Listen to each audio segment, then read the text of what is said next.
Donc là, c'est une opération de vidange de bassin de grossissement de brochets.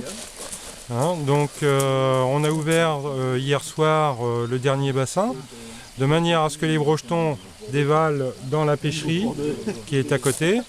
On les réceptionne dans une poche en filet, de manière à qu'ils ne touchent pas les murs de la pêcherie qui est en béton. On les récupère, on les trie, on les sépare des insectes prédateurs qui peuvent les abîmer, des autres animaux présents dans le bassin, comme des tritons ou des têtards, qu'on va relâcher dans le milieu naturel aussi, mais séparément. Les brochetons sont conditionnés dans des sacs, des poches où on met 1/3 d'eau et 2/3 d'oxygène, de manière à ce qu'ils puissent voyager en toute sécurité. Et ils sont remis aux sociétés de pêche qui vont les remettre sur les cours d'eau, les rivières du département. On a des cours d'eau où le brochet ne connaît pas de problème de reproduction, comme l'a dit Coué, à Mont.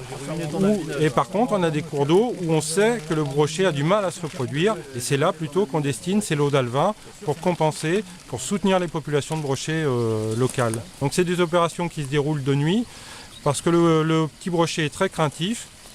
Et au moindre mouvement, il pourrait paniquer et venir s'échouer de jour.